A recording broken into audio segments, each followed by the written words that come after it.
Hi friends! Happy Sabbath! Dito sa Korea ay halos mag-aalas 7 na ng gabi. Pero kung papansin ninyo, napakainit pa.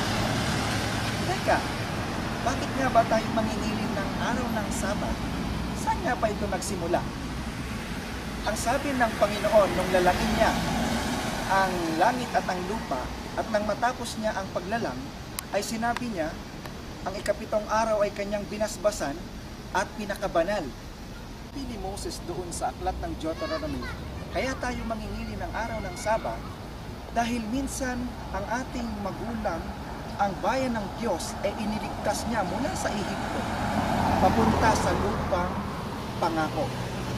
Kaya pala mga friends, kaya pala tayo kailangan mangili ng araw ng Sabat dahil una, tayo ay nilikha ng ating Panginoon at pangalawa, tayo ay iniligtas simula sa kasalanan papunta doon sa buhay na walang hanggan.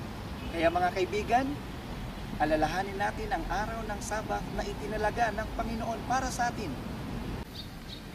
Dahil minsan tayong nilikha ng Diyos at ngayon ay iniligtas tayo ng Diyos, kaya tayo ay mangingili ng araw ng Sabat.